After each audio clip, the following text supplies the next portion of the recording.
So this is the second video I'm making as part of a series to help raise awareness that the New York State school system is in the process of implementing a toxic political and social justice agenda throughout New York schools. And it's going to have a very destructive impact across the board.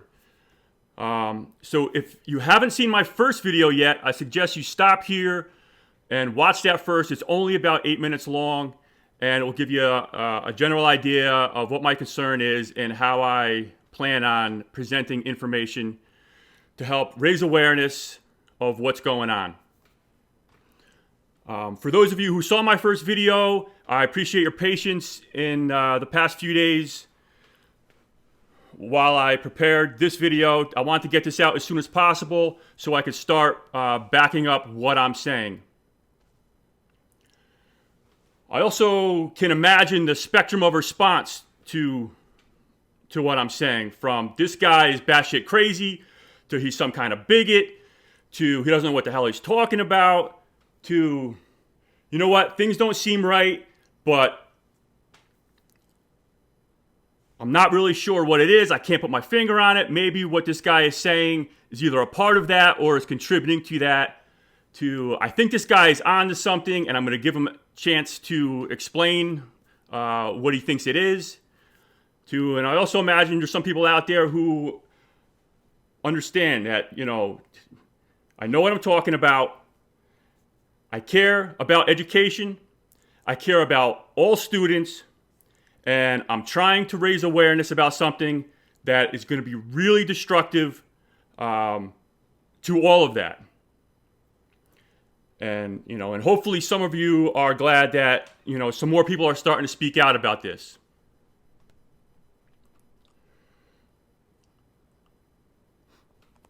So wherever you are on that spectrum of your response to what I'm saying, I just ask that give me a chance over my next few videos to give you some information.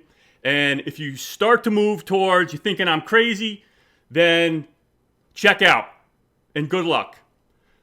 If you start to move towards, hey, I think this guy's onto something, or I think he might know what he's talking about, then please continue to follow what I'm presenting and learn more about it. I'm certainly not the first person or the only person out there who's trying to raise awareness about this. So what I'm going to do is I'm going to introduce you to other people who are raising awareness, who are providing information, and I'm going to direct you to ways that you can, find out how to hear directly from them. And many of these people know a lot more about this than I do, so hearing from them will be very helpful. So what I'm going to do is I'm going to assign you some homework that I'm going to ask you to complete after you watch this video and before you watch my next video, which will probably be about a week or so away, as I put it together.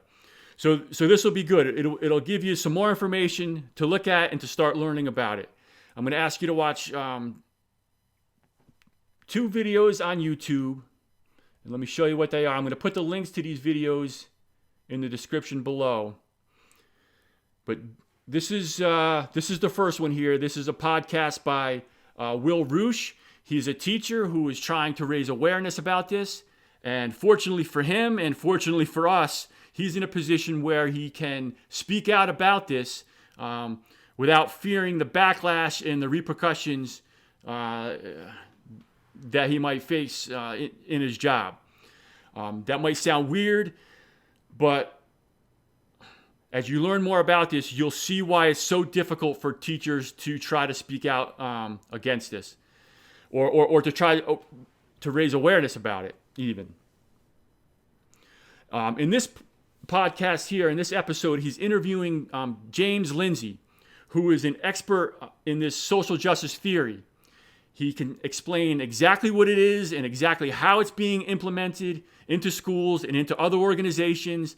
And he can explain exactly, the destructive nature of it.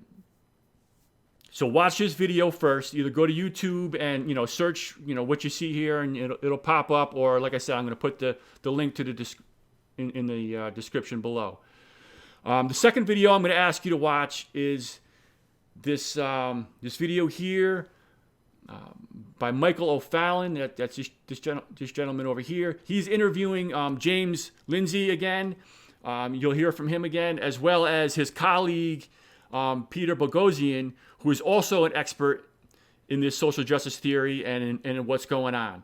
So in this video, you'll learn a lot more information as well. And I think the two videos complement each other very well, and will give you a lot more information in the time between when you're done watching this video and I release my next one. So, and I will remind you about this homework assignment at the end of this video.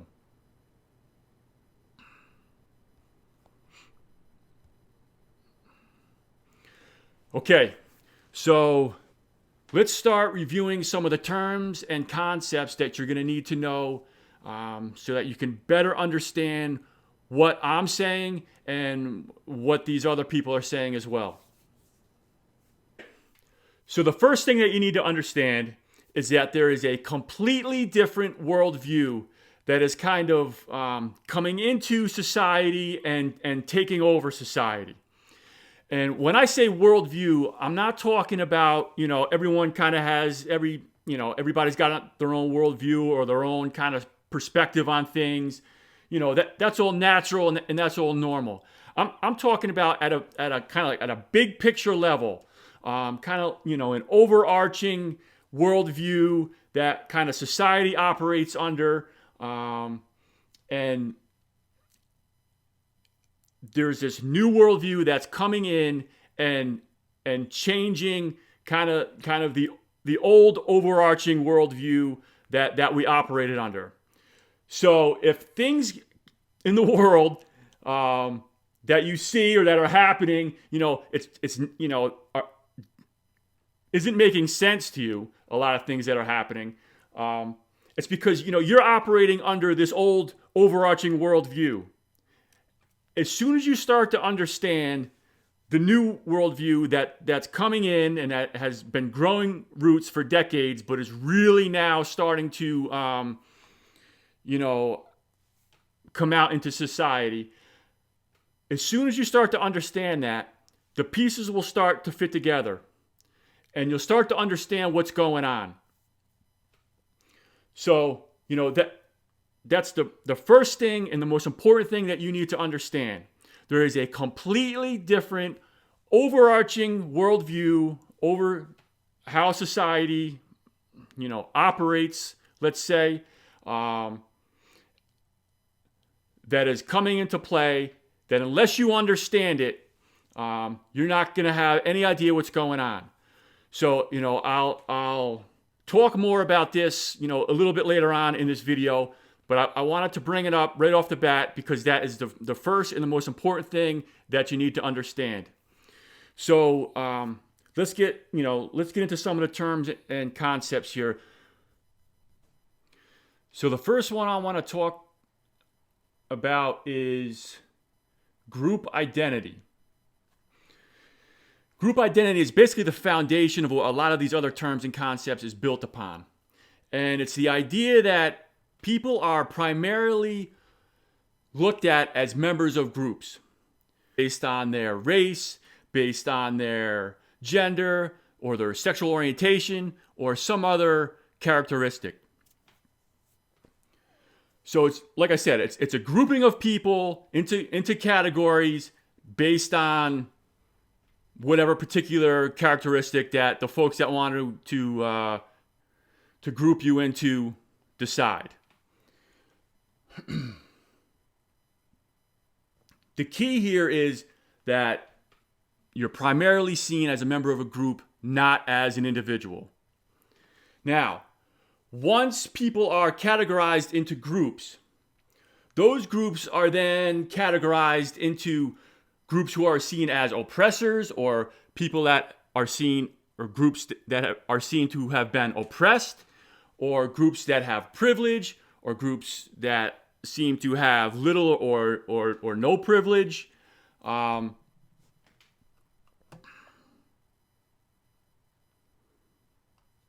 So that's the basic concept. People are looked up looked at as members of groups. Now, the focus is on white people, particularly straight white males, but all white people as oppressors and of having white privilege. And this way of looking at people as members of groups is being taught to school children. And I'll give you an example.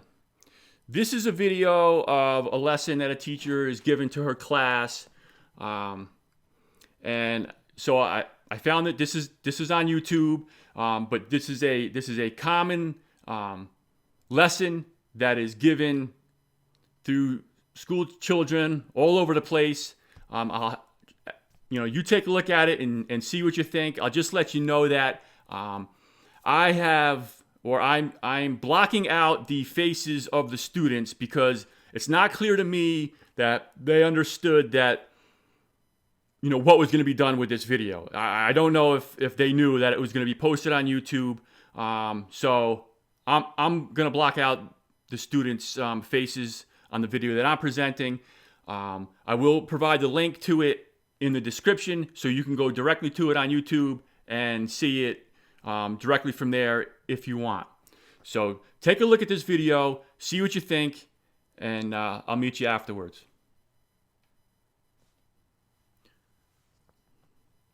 Now, to be fair, and I meant to mention this, I wanted to read the description of the video that was provided on YouTube along with the video. So it says, well, this is published on May 4th, 2018.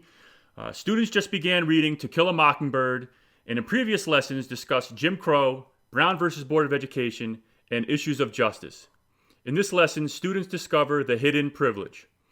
So the teacher is tying this to previous lessons that clearly justify a discussion on racism and race, as well as, frankly, discussions on how people help other people, regardless of what their race is. But anyway, maybe she covered that topic in another class. So that's the premise of this lesson. Take a look at it. See how a discussion of race or racism can be taken in directions that you might be surprised to see. Take a look and see what you think.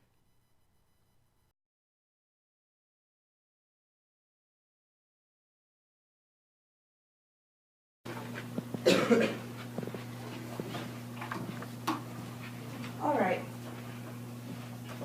The next thing that we're going to talk about is the word privilege, because that's a new definition, a new dictionary term that we're going to explore today. So first of all, I would like you to write that word down again as a new heading.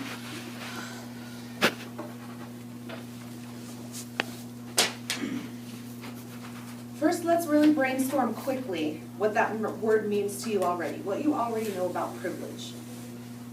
An award. Other ideas? Okay. Yes, please, write these down. You have to earn them. Okay, you have to earn it.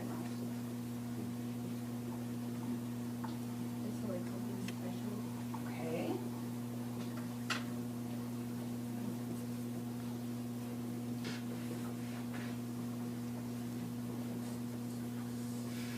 Any other ideas about privilege?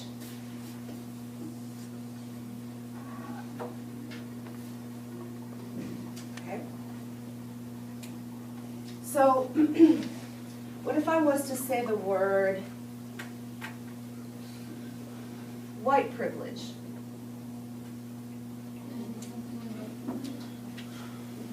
Okay, so that would mean something only whites can do. And then styles, what did you say? Okay, one-sided argument.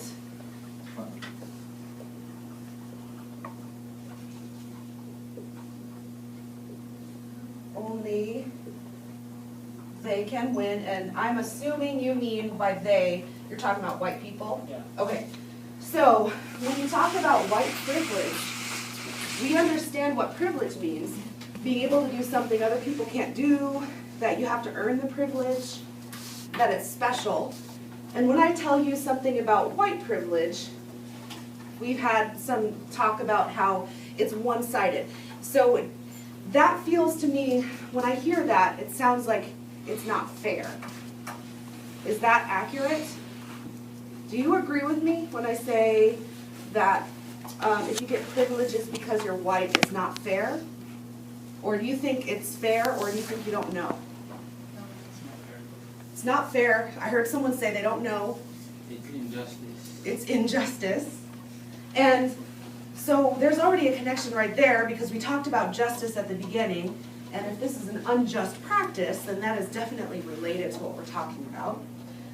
So now I want you to brainstorm some things that also might be considered privileges. So what other kind of privilege is there? So I'm going to give you just a couple examples, and then I want to see if you can come up with more. So one kind of privilege is white privilege. One kind of privilege would be Gold card. straight privilege. One kind of privilege would be able-bodied privilege. Like, And let me explain what I mean. do everything, or is it like, Yeah, able-bodied means you don't have any disabilities of any kind. And that includes things you can't see, okay? So, right now I've talked to you about white privilege, straight privilege, and able-bodied privilege. What I want you to do in your notes right now is I want you to brainstorm other kinds of privilege that could exist. And if you're having a hard time coming up with something, I want you to think about this, okay? There is no White History Month. There is, Will the following right? students please report to the attendance office?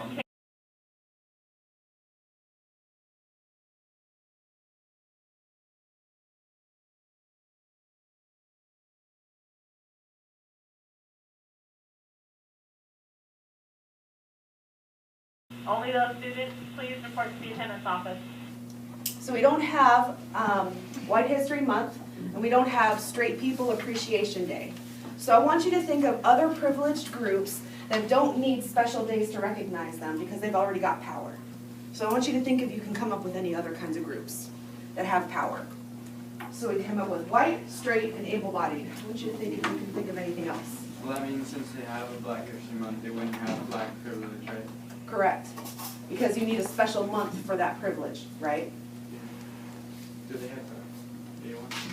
Yep, they have gay pride weeks, gay pride celebrations, so you know gay, being gay is not a privilege. Huh? Just not a month. Right, it can be any time to help you. If there's a group that needs a special day or a special holiday to celebrate them, they're probably not a privileged group. Okay? How about St. Patrick's? St. Patrick's Day, so that's a Catholic saint and he has a day. So think about religion. What are some of the dominant religions in the world? Because that could be a privilege. Christianity. Yeah, because Catholic, Christianity and Catholicism. Hindu. Hindu is less recognized in this part of the world. Oh, I thought you just meant all of them. Buddhism? Right, yeah. Buddhism, that's a religion, but that's not necessarily a privileged class of people. So now, we're going to do something called a privilege walk, where we're going to talk about what kind of privileges we have in this classroom. So the people that I asked to stay seated, they're going to be taking notes on what we do. Everybody else, I want you to stand up and move the desks against the wall. So please stand up, move the desks against the wall, and I want you to stand in a line like this, one line. And then I'm going to say, if it applies to you, to take one step back or one step forward. When I ask you to take that step, because there's not a lot of room, just take a baby step, okay? You ready? Here we go. Please take one step forward if you can pass as white. It has to be a baby step, and I said forward, not backward. Josh? All right. Sky. Okay. Take one step forward, Donovan. Take one step forward. There you go. Thank you. Okay. It's not bad. I'm not saying it's bad. Take one step back if you don't see people like yourself in the media. So that means movies, books, music. Subliminal imagery. Yes. Take one step forward if you attended grade school with people you felt were like yourself. Which step? One step, not huge steps, remember? I went to school with kids. Take one step back if your voice is not appreciated in a group in which you're the only member of your race. Take one step forward if you believe you will graduate from one of the world's best universities. Forward. Forward, if I will. Stepping back. Take one step forward if you were born in the United States and on the reservation does not count. Reservation. Wait, no. Wait. Take one step forward if you were born somewhere in the United States that wasn't a reservation. Okay? Take one step forward if English is your first language. Take one step forward if English is your parents' first language. Okay, now we're going to stop there. Now, just stand there, don't move.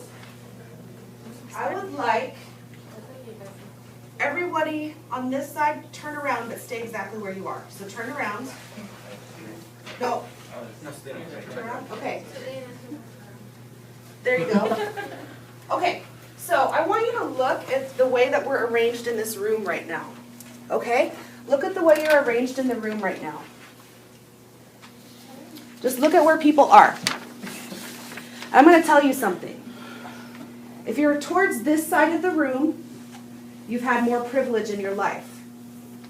If you're towards this side of the room, Oh, that makes me feel sad. you have less privilege in your life. You just called me Okay, out. so you're going to get a chance to talk about that. I know. It looks like we have some distinct groups, some chunks of people, okay? So how many groups would you say we have here? Like distinct groups of separation? 3. 3, okay, so we got 6. Right here. right here, 1, 2 in the middle. Or 3. 2. What do you think? Do you think you belong in this group or this group? So step back. Okay, so we have 3 groups. What should we call these 3 groups? 6. Upper, lower, middle class. Okay, Upper, lower, middle class. do you think it just has to do with socioeconomic money stuff? No. Yes. It matters, Yes. but it's not everything. Matters a lot. So let's not make it about money. So if we're talking about 3 privilege groups, what labels could we give them? Grass dance, traditional, and fancy. But that means you're giving value to those dances if one is better than the other. Like, see, it's separate by, like, people that have privilege to go on to college and some that'll make it so far to get a job, and people that Okay. will probably be a whole different very I got a feeling.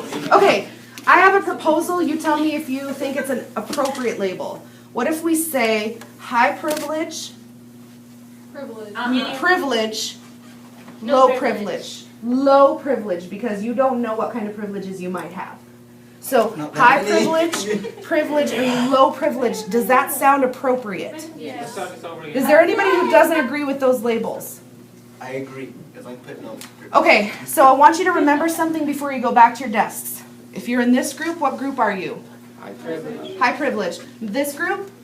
Privilege. This group? No privilege. Low privilege. You almost said it. It's not no privilege, it's low. So please go back to your desks right now. Okay?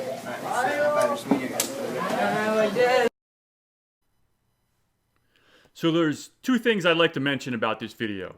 I mean, there's a lot of stuff going on. I'll let you make up your own mind about what you think about it. But there's 2 things I'd like to mention. First of all, what do you think happens when you start teaching students to look at and divide people by groups?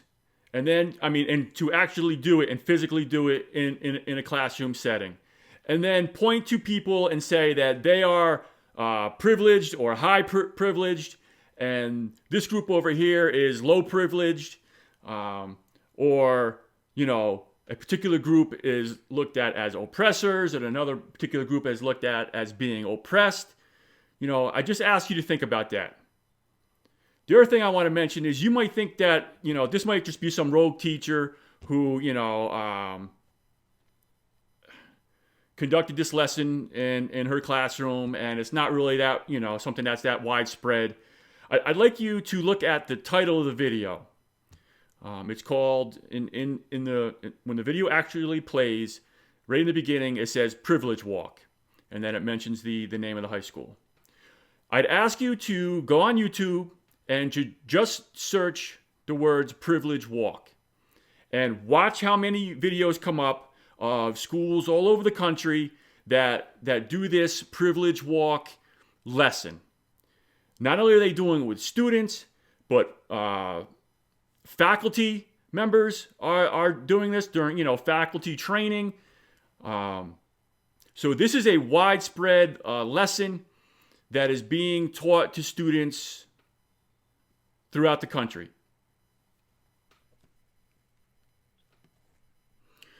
Okay, so once you start identifying people or categorizing people primarily by their group identity, that then leads to the next term I just want to review real quick or mention, which is diversity. And this is basically the idea that there are groups of people out there and there should be representatives of those particular groups in the organization that people are calling for diversity in. Now, there is some problem with this in terms of the idea that any particular individual person is somehow a representative of a group that they are categorized in, whether or not they even know it or whether or not they agree with it, somehow is a representative of that group in terms of calls for diversity. You can see how there could be some problems with this idea.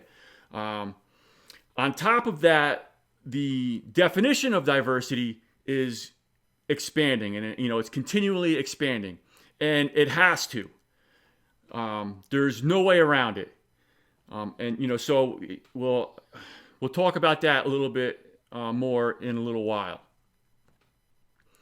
So the next terms I want to talk about is proportionality and parity. And basically what this is, when you're looking for diversity, there should be a representative, a percentage of people that represent whatever particular group you're thinking of, a percentage of that people in the organization. That percentage of people should match the percentage of that particular group in whatever community the organization is in.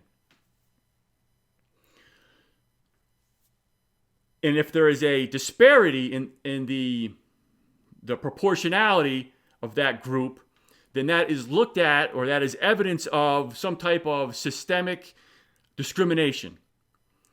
Really, without considering or giving very little consideration to any other factors that may be causing that disparity in that proportionality of that particular group. On top of that, how this affects schools and students. Well, some ways it affects schools and students is the proportionality of student achievement outcomes and student discipline. So if there's any disparities in student achievement outcomes or in student discipline, that is looked at as some type of there's some type of systemic discrimination in that organization or in that school that must be causing that disparity in the proportionality of those numbers of groups of people.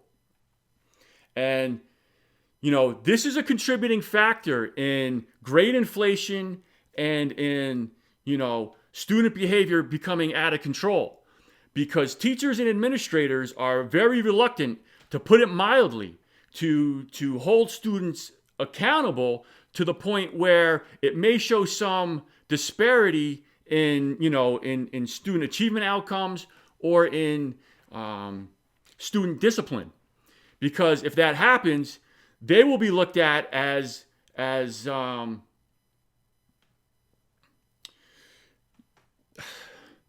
discriminating against whatever particular group that disparity is in. So now that we got those basic concepts down, I want to just touch base and review what that then brings us to, which is this idea of intersectionality, right? So if people are being categorized by groups based on their their race, their gender, their sexual orientation, all these different characteristics, well, any particular individual person can be considered a member of whatever, all these different groups, right? And all of these group identities intersect in a particular person. As well as, depending on how you want to categorize it, you can categorize it into groups. So, and since these groups are seen as having differences in terms of their privilege, when you intersect these groups in an individual person, the level of privilege has to be adjusted and accounted for in terms of where that person is seen in their level of privilege or marginalization, right? So I talked about how the definition of diversity, is expanding and continually expanding, and there's no way around it. Well, when you look at the idea of intersectionality and you look at all the different characteristics that people could be grouped in, and you multiply that by, or you combine it with and multiply it with all the other different characteristics, and this is something that Jordan Peterson talks about. When you do that, it comes down to, you have so many different groups and so many different ways you can categorize people, that it ultimately comes down to the individual person, which is where this entire thing should start with to begin with. Right? We should be looking at people as individual people, not primarily as members of groups. But that's the idea of intersectionality, right? All these different group identities converge in an individual in terms of what groups they can be considered members of. Now, I'm going to show you a worksheet that was presented to high school students in a high school in upstate New York. So this is the worksheet that was handed out to high school students in a high school in upstate New York. And it basically is an assignment that covers a lot of the things that we just talked about in terms of group identity and, privilege, having more privilege or less privileged based on particular identity groups, and ranking those groups in some type of order, kind of based on that privilege. That's all kind of incorporated in this assignment that was handed out to students. I know it's probably very difficult to see exactly, what's written on the screen. Hopefully you can, but this is an actual photo of the assignment that was handed out. I have another copy of what the assignment is, which hopefully you can see a little bit better. I am going to go through the worksheet with you. The idea with this is to go through, and whatever particular identity group or category that either you think you could associate yourself with, or other people can categorize you into, you're supposed to add points or subtract points depending on that group identity. And then at the end, you'll end up with a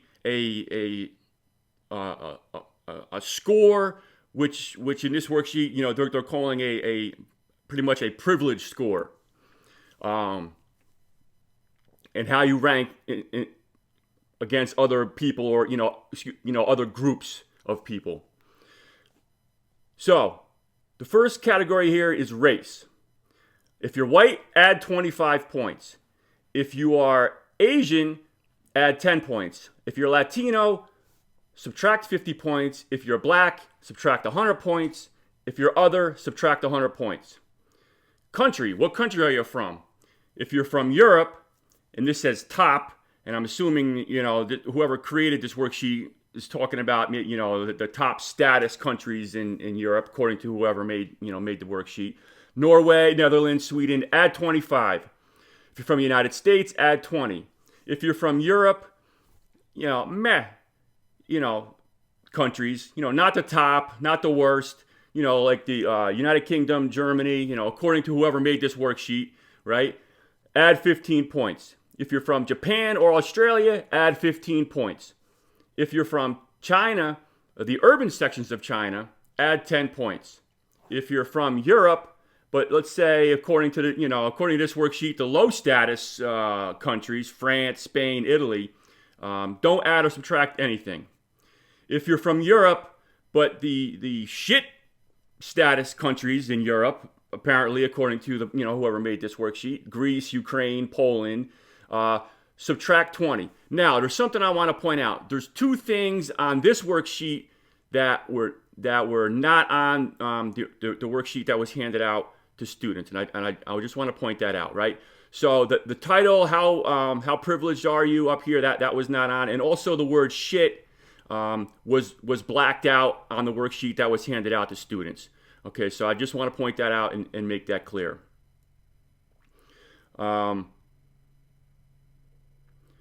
If you're from China, the rural or shop areas of China, subtract 100 points. If you're from India, subtract 100. Africa, subtract 400. Middle East, subtract 600. If you're from another country, apparently choose the closest one and add or subtract accordingly. Attractiveness.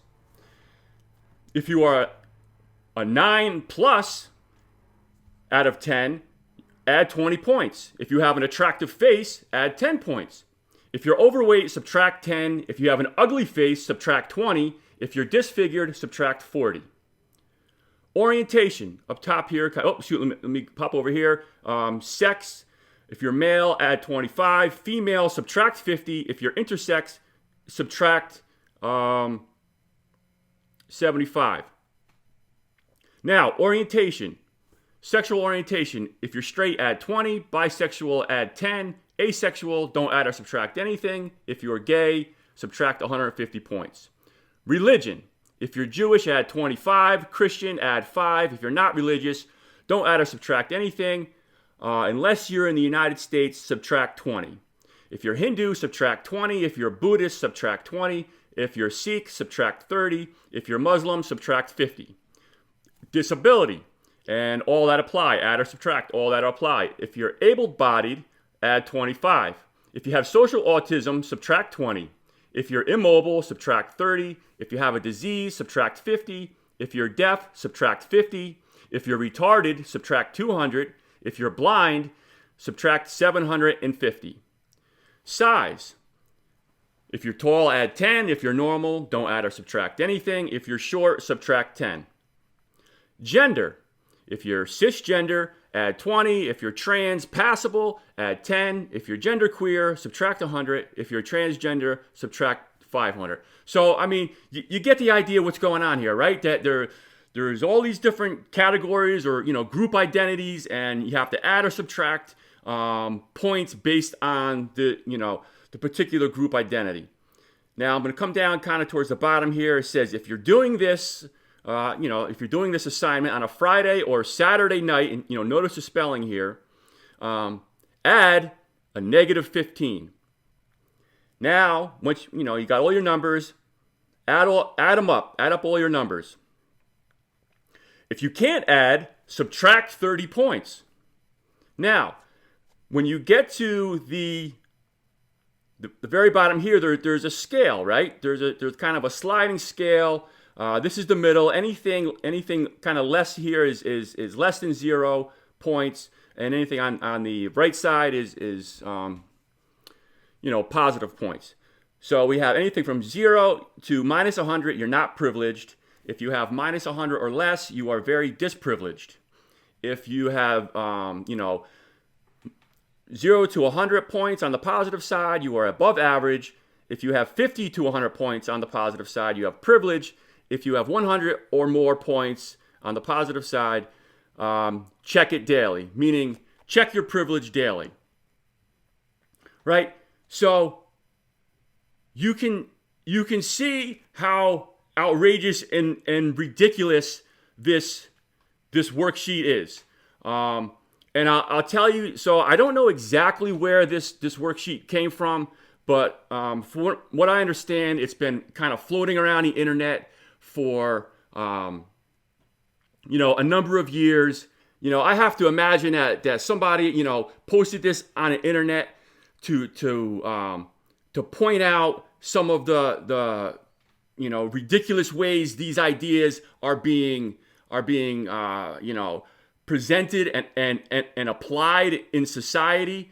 And but the fact is that teachers actually saw this and thought it was reasonable to assign it to schools, assign it to children in school. Now, I'm gonna go to an article from a newspaper in the area of the school that did some reporting on this when the assignment was given. You can imagine there was some uproar about this assignment.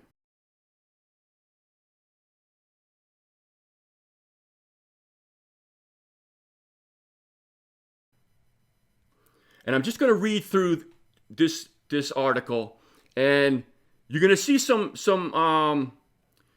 concepts and some ideas kind of pop out at you. Let's just go through this, right? On February 6th, the day before the activity made its way to the marketing class, teachers at the high school participated in a professional development session on cultural competency and awareness. The privilege survey was not shared as part of that training, district spokeswoman said, but it was one of several activities discussed at a recent faculty meeting. In a prepared statement provided Thursday in response to questions about the activity, the district highlighted its core belief in equity of opportunity. Now, remember that phrase, equity of opportunity, all right? Because we're going to return to that, probably in my next video. So, right, the district highlighted its core belief in equity of opportunity. Instead, our school district continues to champion efforts fostering and facilitating growth and becoming a culturally competent school community. In that effort, the district plans to foster conversations on cultural differences and diversity that exists within the community. But the statement also said the worksheet should have been adapted to exclude certain words. An unmodified version of the privilege reflection form was distributed to students without the removal of insensitive words, the district said in a statement. The district does not condone the use of the document with these insensitive words. Said district officials would consider the assignment to be appropriate if the insensitive words were removed. After a school board meeting Wednesday night, a high school principal rejected a chance to expand on why and how the activity was used in the class and how the school will work to ensure similar issues don't reoccur at the school. While she referred questions to the district spokesperson, she said administrators did not prohibit teachers from seeking out activities and materials to use in their classrooms and said many teachers were eager to foster classroom discussions around equity and diversity. She said that she had seen a modified version of the worksheet that had some of the offensive words blanked out prior to it being used in the marketing class. Districts across the region and state in recent years have done more to promote curriculum and lessons that focus explicitly on diversity and inclusion, pointing to the importance of understanding the different places students come from and the diverse world they will leave school for. This topic becomes very sensitive and very personal very quickly, said the director of the Clarkson University Teachers Education Program based in Schenectady. The master's program she manages last year added 15 hours of workshops focused on diversity and inclusion. More broadly, she said educators are working to move from teaching tolerance getting students to accept one another, to teaching students a deeper level of understanding of one another. We've challenged ourselves as a profession to take a big leap from tolerance to genuine understanding. Said, educators are trying to get students to understand that people do think differently, and it's your job. So I just want to stop for a second and point out this "do think differently" concept, and how it's going. It'll come into play as you learn more about what I'm presenting, in future videos. And it's your job as an individual to understand people have different points of view. Kids need to start to be more understanding, and that's not going to happen unless teachers are purposely teaching in that direction. So this article and what this is presenting is, coincides with the things that I'm seeing and that I'm trying to present and raise awareness of. So I did want to read that article and show that to you. So I'm going to have to go ahead and stop this video here. I didn't get as far as I had hoped to, as I had planned to, but I have other things that I have to attend to. I'm doing my best. I'm working hard to try to get this information out, to try to put these videos together. But it is a lot of work, and I'm doing my best to get the information out. So in the next video, I will continue to review and explain the basic terms and concepts that will help you understand these ideas and lay the foundation for what's the further information that's coming. And I also will expand more on what I'm talking about, this new worldview, or this new way of thinking that's coming into play. And I know some of you might be thinking, Paul, what the hell are you talking about? People have been grouping other people and categorizing other people by their identities, by group identities, forever. This doesn't seem like it's anything new. Well, let me just say that, first of all, there are legitimate issues and concerns that need to be discussed and talked about, with all of these issues. But what's happening is there has been a shift in the way that these issues can be discussed and how they're being applied and being corrupted for political purposes.